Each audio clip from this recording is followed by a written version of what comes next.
When I hear consistency of doing a high quality of service, I instantly think systems. Saving you stress, time, energy, and money. That's a system. Welcome to the Referrals Podcast, the show designed to help everyone from the solopreneur to the Fortune 500 company win the referral game. And now, here is your host, Michael J. Maher. Welcome, everyone, to another amazing episode of the Referrals Podcast. We are on part 2 of our 3-part series of the 3 C's of referability. How do you become more referable, and what are the 3 C's of referability in the eyes of the consumer, your database, and your sphere of influence? And very excited to jump into that today. However, before we do that, I need to welcome our special co-host today, Sherry Maher, the Vice President of Referco, is here with us today, and she's got a special shout out that she'd like to read. Yes. Hello, and thank you. So we have we got a card in the mail. Imagine that, a handwritten card in the mail. And it says, "Dear Michael, thank you for the wealth of knowledge you have taught Paige and I. I know we've just touched the tip of the iceberg in our business. We are praying for you to heal quickly from your injury." From Brenda and Paige. Oh, who were just featured. Yeah, they were just featured. Yeah, on episode 301. So that's anyway. Cool. Yeah. Well, thank you, Brenda and Paige, and thank you for being coaching clients and implementing so well. Definitely tip of the iceberg, but you're rapidly running the iceberg in a good way. So I don't know if I want to say the iceberg's melting. That's not a good one, but rapidly implementing. So that's good stuff.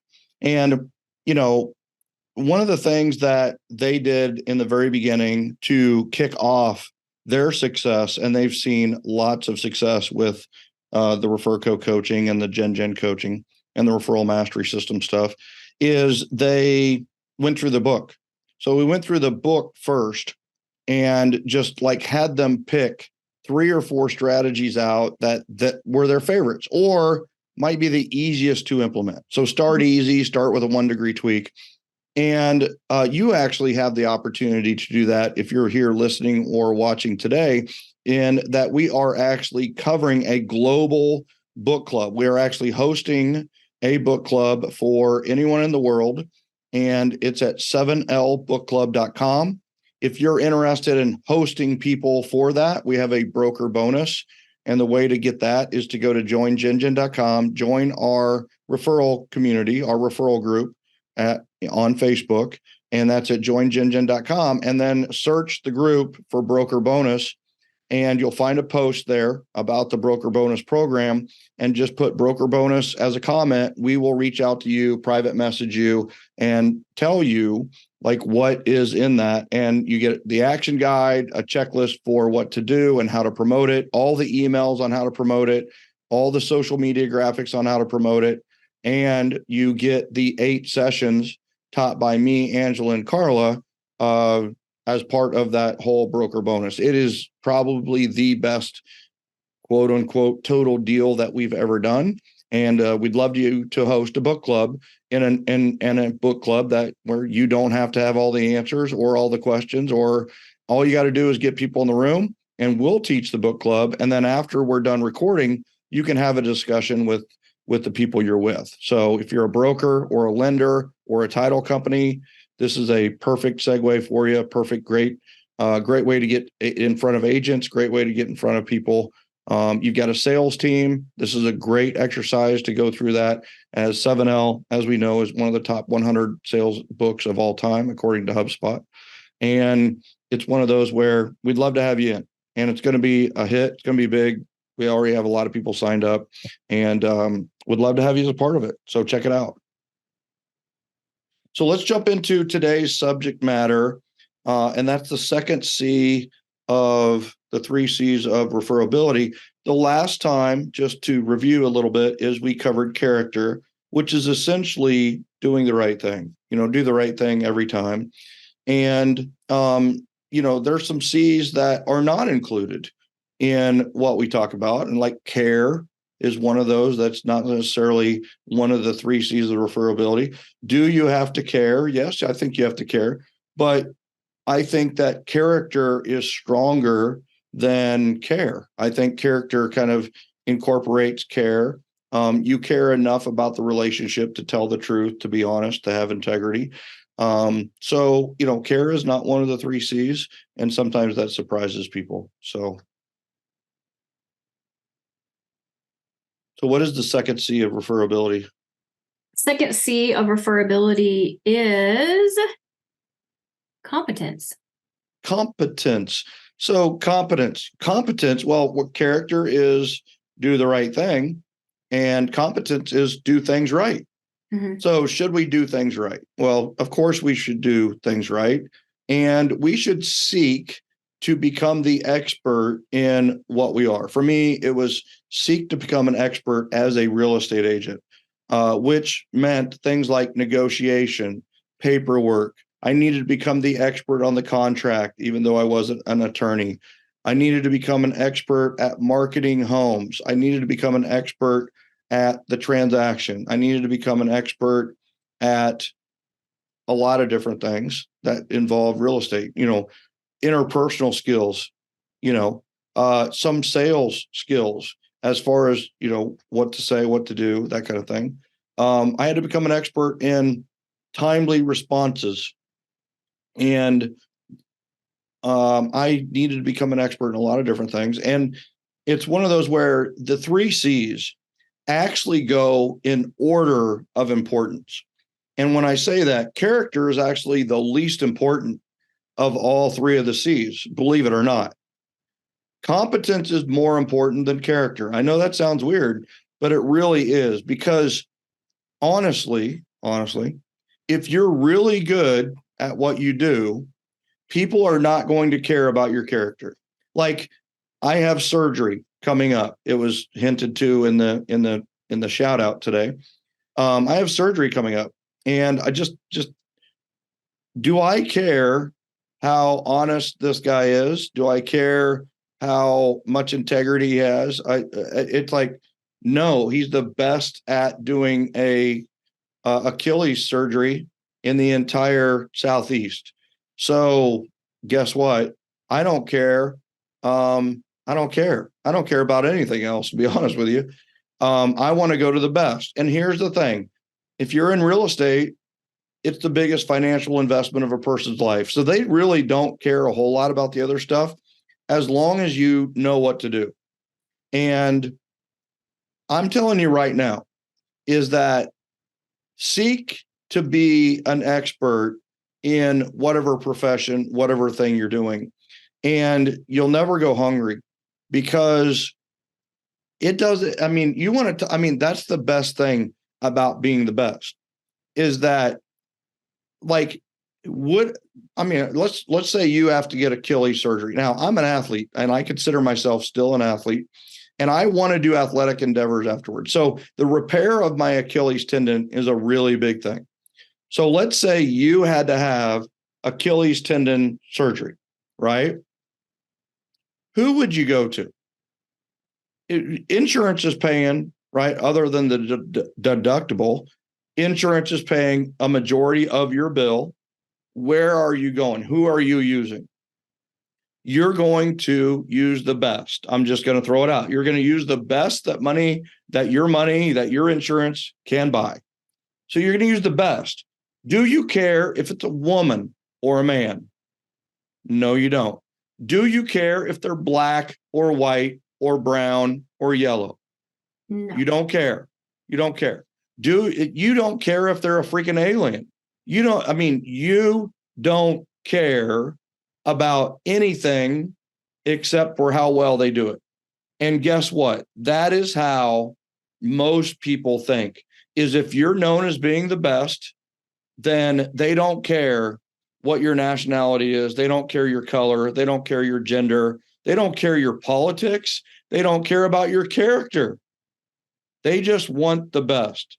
So be the best. And then guess what? You will get referred by simply being the best. And That is a very important part of the referability. Here's the other thing about competency. Competence leads to confidence.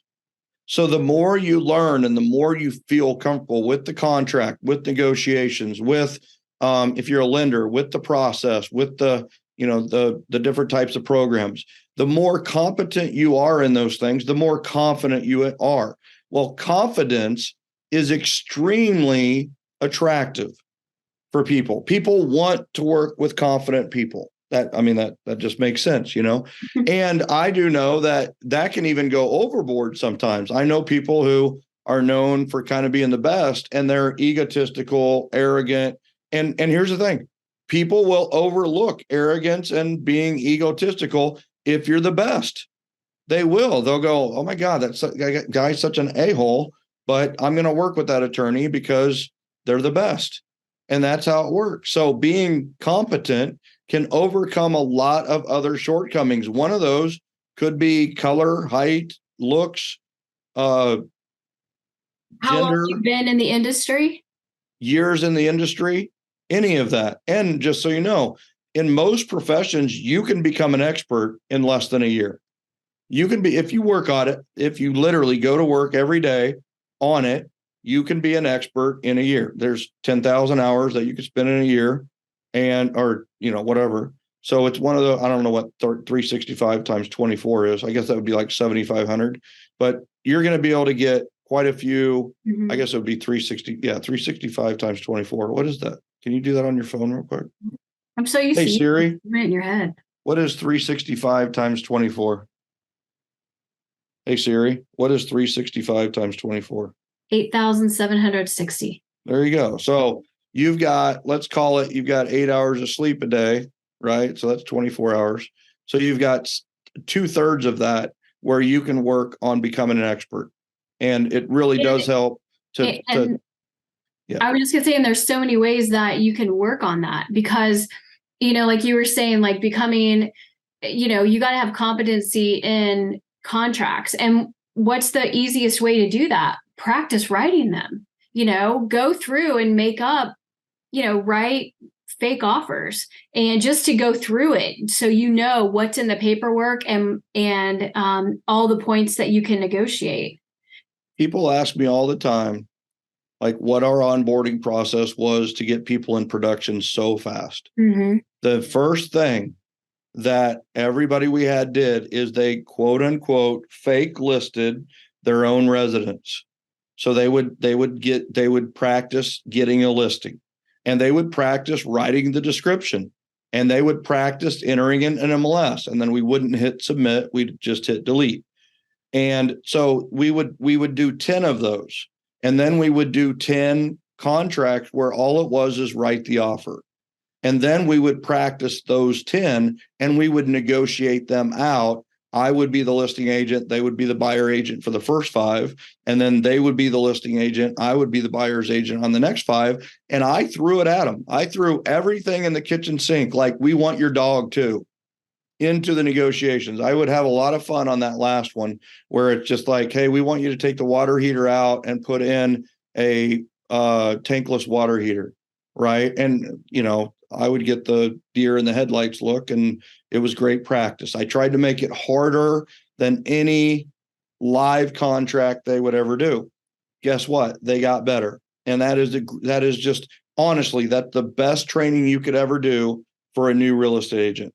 For a new lender, have them do 10 fake loans. Have them go through it. Have them communicate with you like you're a realtor. Have them communicate with you like you're a consumer or another person. And if you have 2 of these people going through, you can have them communicate with each other as consumers. So building competence is easy, but it is amazing to me. What I saw in real estate is somebody would say, well, I've been doing this for 20 years. They've essentially done it at a sucky level for 20 years. They've essentially done their first year in real estate 20 consecutive years. That's because they didn't grow.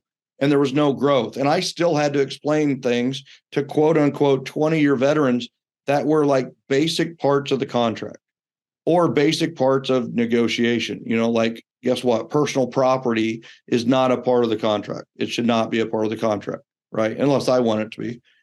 But the thing is competence is the easiest to attain. It's powerful. It makes you more confident. It makes you walk taller, walk faster, do business faster. I will tell you the opposite of competence. And that is, I got my very first client from softball, interestingly enough. And when I was showing them homes, listen to me. I mean, I hope everybody here understands how real estate agents get paid. They get paid when somebody writes an offer, gets a contract, and that contract closes. I was showing homes to my very first client, secretly praying that they would not want to make an offer. Now, you got to realize how counterproductive that is. Literally, I talked them out of like 3 homes that they wanted to make offers on. Oh, no, not this one. Right. Why? Because I didn't know how to write a contract. I didn't know how to write an offer. Nobody trained me. I didn't have any training. I didn't know what was going on. Right. So I will tell you, this is a true story. I remember, and I talked them out of 2 or 3 homes. And part of the reasons were the homes were not right for them. Another part of the reason is because I was afraid that I was going to be exposed as a fraud because I wouldn't know the next step, right? Did I have a broker who would have helped me on that? Maybe, but she always seemed super busy. So I didn't want to bother her, right? Think about how stupid that is. Well, then we went to a new home subdivision on the west side of Olathe. And we started walking through the models, and these all fit their price range. They fit their location. They fit everything. And I remember walking through the models, and we got to the second one, and Vanessa, the wife, started figuring out where their furniture was going to go. And I will tell you, and if you're an agent, the buyer signals. I started sweating because I knew the gig was up. I was going to be exposed as a fraud very, very quickly. And so we went to the third home and the fourth model home. And we're starting to walk back to the model home where the 2 on-site agents are. And I kept pausing them on the driveway and looking at the houses. I'm like, do you see anything wrong? Is there something that bothers you? Is there anything where they were like, no, we love the second house, right? They were like, we love that. We want to decorate it like that. Our furniture fits. It's perfect for us. I imagine our first kid in this home. And I'm like, oh man, I'm like, that's great. And I probably said it just like that. That's great. So we walk up, we're walking down the sidewalk, and then we go into the garage. And that's how in Kansas City they do things, is they make their office the garage of the first model. And we walked in, and there was a lady and a guy there. And the lady goes, well, what'd you guys think? And, we all kind of, man, you know what? They're really nice, especially the second one. And she goes, well, do you want me to write it up? And I go, yes, I do. I want you to write that up. And I'm telling you right now, you make sure every blank is filled in. You make sure it's filled out right, because I'm going to read every word of that piece of paper. Because I needed to, because I wanted to understand it. Right.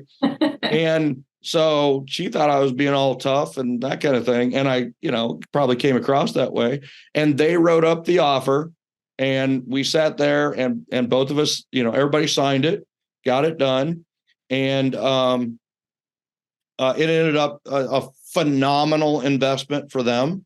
And it ended up, and then we did their housewarming party about 60 days later.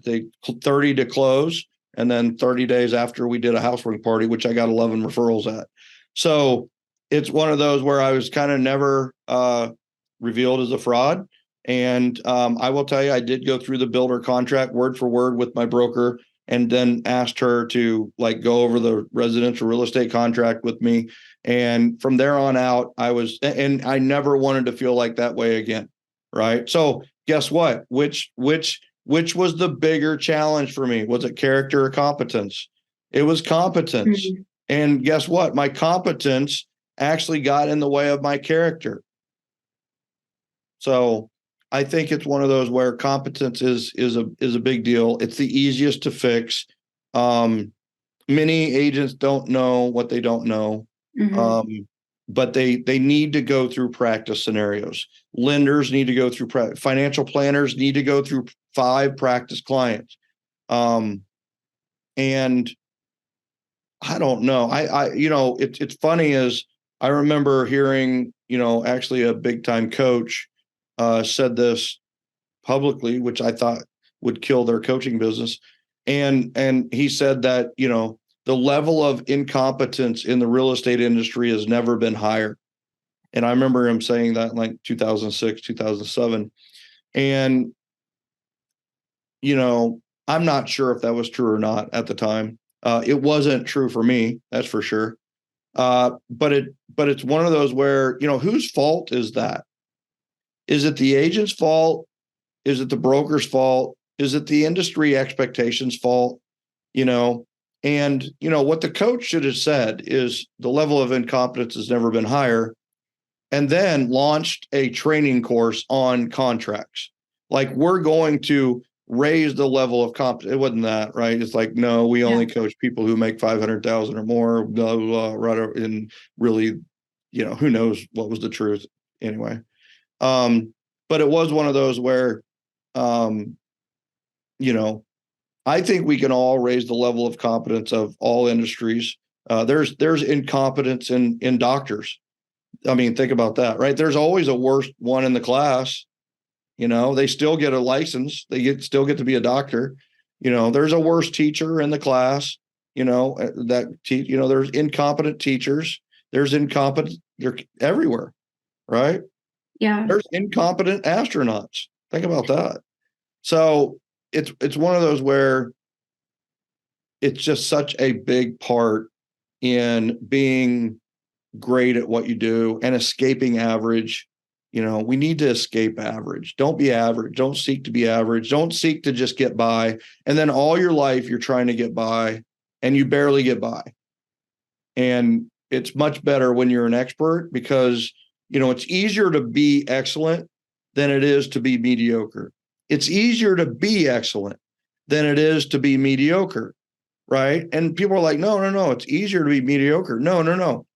Once you're excellent, life is a lot easier because you already know the answers. You already know where to go next. Instead of trying to figure it out all the time and being slow to figure it out, and in some cases not figuring it out fast enough to get paid, to get the client, to convert, to sell, whatever it may be.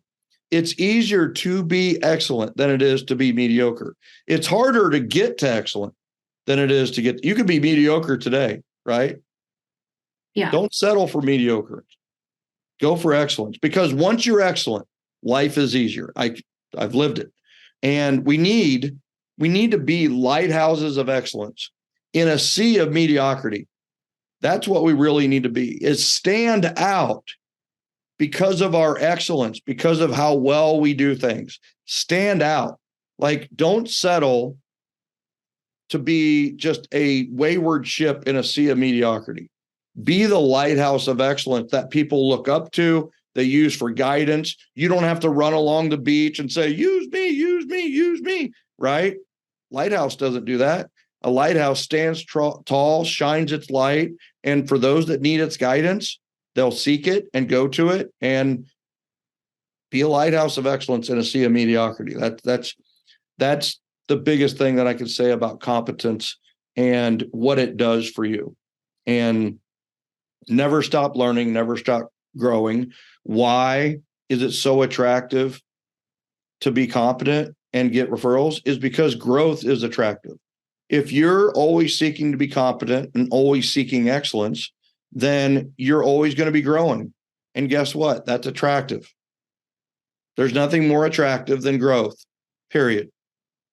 So. Yeah, I think so. The other part of this too is the consistency in delivering high quality results. And I think that also shows that you're competent in what you do without you having to say that you're competent in what you do. What are your thoughts on that? Well, when I hear consistency of doing a high quality of service, I instantly think systems, right? It's a system saving you stress, time, energy, and money. And that's a system. So, here's the thing. I will tell you that 80% of my listing presentations were, my answer was, we have a system for that. Whatever somebody asked. What about my dog? We have a system for that. What about marketing? We have a system for that. What about negotiation? We have a system for that. What about the description? We have a system for that. What about price? We have a system for that. What about staging? We have a system for that. Everything. We have a system for that. In fact, to the point where our clients would ask a question and then they would answer it themselves before we even gave an answer. You probably already have a system for that. It's like, yes, we do. And if we don't or didn't, it would be, we have a system for that. And then we would create the system for it. Yeah, we would create the system for it when I got back to the office. Yeah. Right. So, open houses, we have a system for that. We had one of the best systems in the world, I truly believe, for open houses. So I think that consistency in delivering a high quality level of service is like part of it. I think the first thing is an attitude that I'm going to be a lighthouse of excellence. I'm going to know this like nails. I'm going to know it better than anybody else. Right. And I guess there's a little ego involved in that whole better than anyone else, but know it to a T, know it beautifully. And then that consistent of high level, I just really think the only way to do that is with checklists and systems.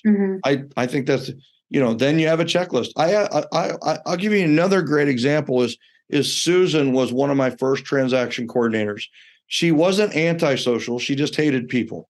Right. So I'm going to say something and it might offend some people, or it might just sound like that's really bad. And it is bad, but we called her the paperwork Nazi, right?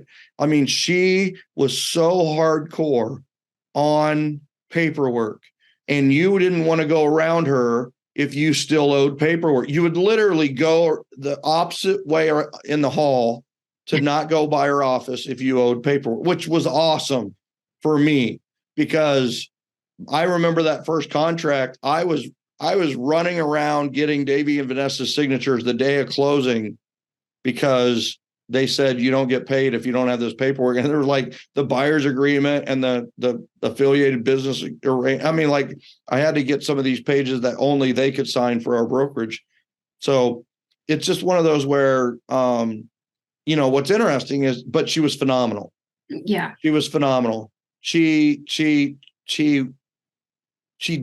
rubbed people the wrong way a lot, but she was phenomenal. And that's just the greatest example of competence ever, is just, we didn't want her talking to our clients on the phone. But man, the paperwork was perfect. I did not have a fine for 8 years. And by the way, you get fined in real estate if a piece of paperwork is missed. I didn't get fined for 8 years, the entire 8 years that we worked with Susan. Right.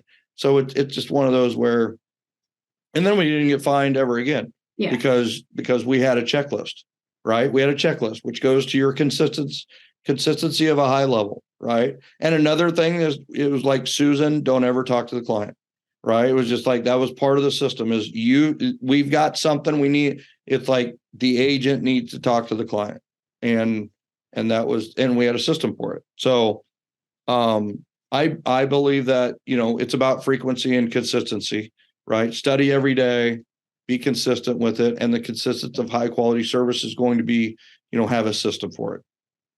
Yeah, I agree. And there's so many ways that you can improve your competency, especially in real estate. Contracts are just one piece of it. Another big one is the market, knowing what's going on in the market. I think it's good to know what the media is saying, because it's good to know like kind of what your potential clients might be saying or thinking. But then it's also critical to know the actual market numbers for where you are. And a lot of times what consumers hear are like the national average sales price, the national average interest rate, nationally what's going on in the real estate market. That may or may not be the case for your market. So it's good to know what's going on in the media, but it's more important to know what's going on in your area and in each client's neighborhood and different price points within your market. Which and really that's brings all up stuff that you can find out too. I mean, you can research all of that.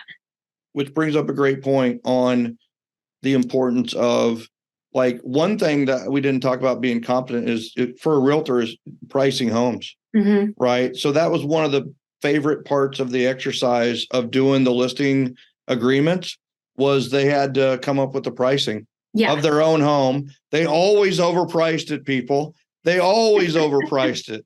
And there I was having an argument with an agent about the value of their home in a make-believe scenario, which was like, this is make-believe, right?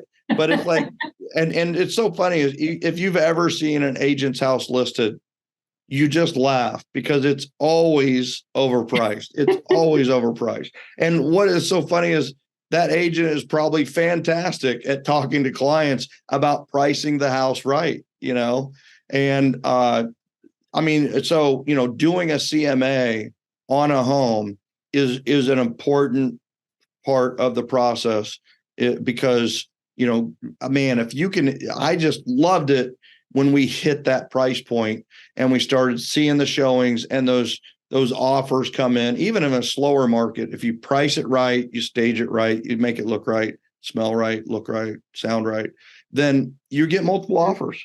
And it's just a beautiful thing for you, for the client, for everybody involved. And, then there's been those ones where, all right, we're willing to take the listing at the seller's price. And then, man, 2 weeks later, the crickets are chirping. And like, man, we've lost some momentum on this thing and we got to cut it. And then we got to relaunch it. And so anyway, it's just one of those where, that's a great point that you just made is that, like, knowing the market doesn't, for Kansas City, the national numbers meant absolutely nothing. Yeah. It was all and this is real estate. Lending is different. Lending is more of a national type of thing. But in real estate, it is localized to the point of a single home.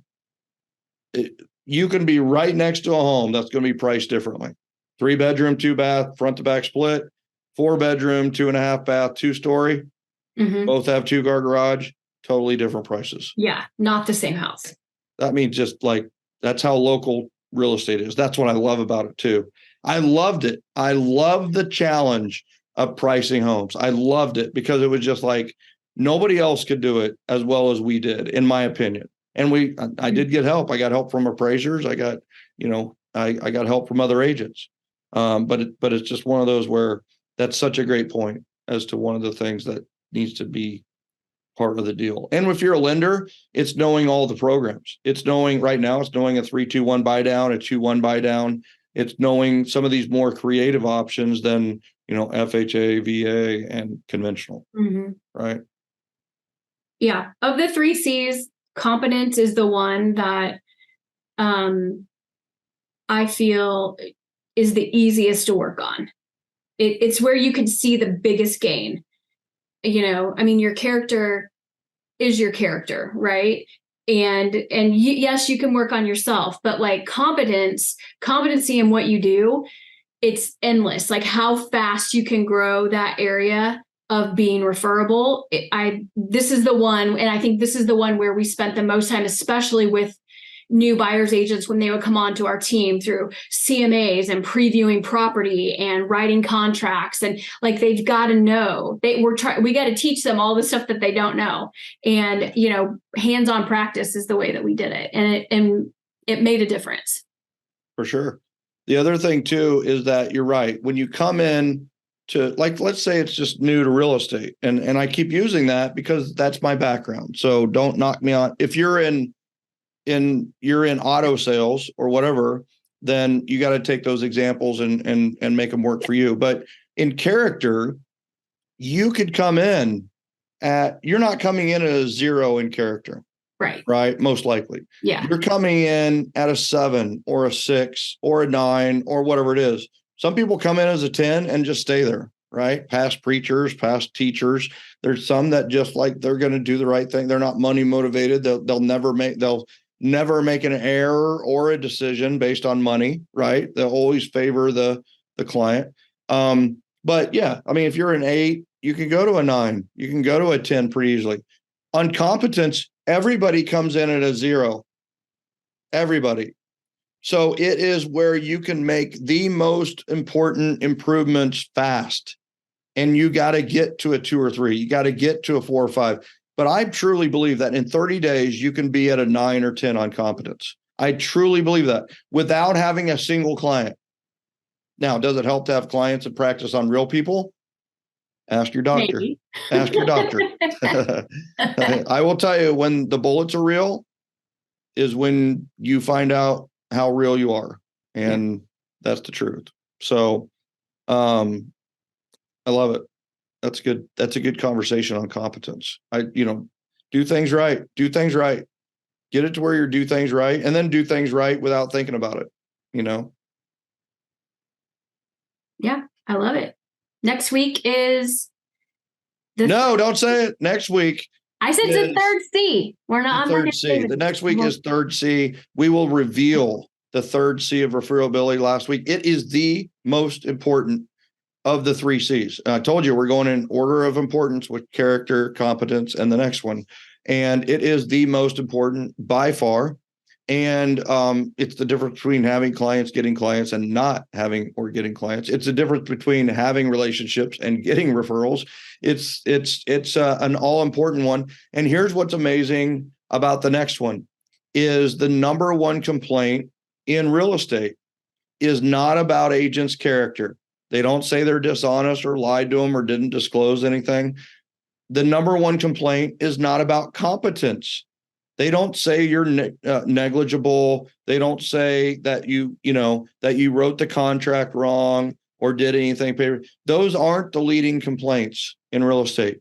We are going to reveal the leading complaint, not just for real estate agents, but for lenders, auto sales, solar sales, attorneys, CPAs, and financial planners. The number one complaint at the national level. We're going to reveal it next time. So we will see you next time, right? You're going to be here to learn the third C of referability. We will see you next time. And I will tell you, in the meantime, check out 7lbookclub.com. You can also go to joingengen.com if you haven't joined our referral community. We've had over 170 people join our referral community this week, and that is a true story. Thank you for those of you that have been inviting people. Thank you very much. I appreciate that. At joingengen.com, and then do a search for broker bonus to find out what leading a book club looks like for you, where we'll lead it electronically, and all you got to do is put the people in the room. We'll do the rest, including give you an action guide that's 400 pages.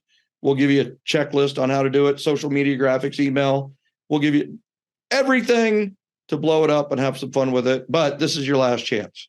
Last time I'm going to talk about the 7L Book Club to you. This is your last chance. And starts tomorrow. Starts tomorrow. So go to Join Gen Gen today, get the broker bonus, or go to 7lbookclub.com and just get the book club for yourself. Yep. There you go. All right.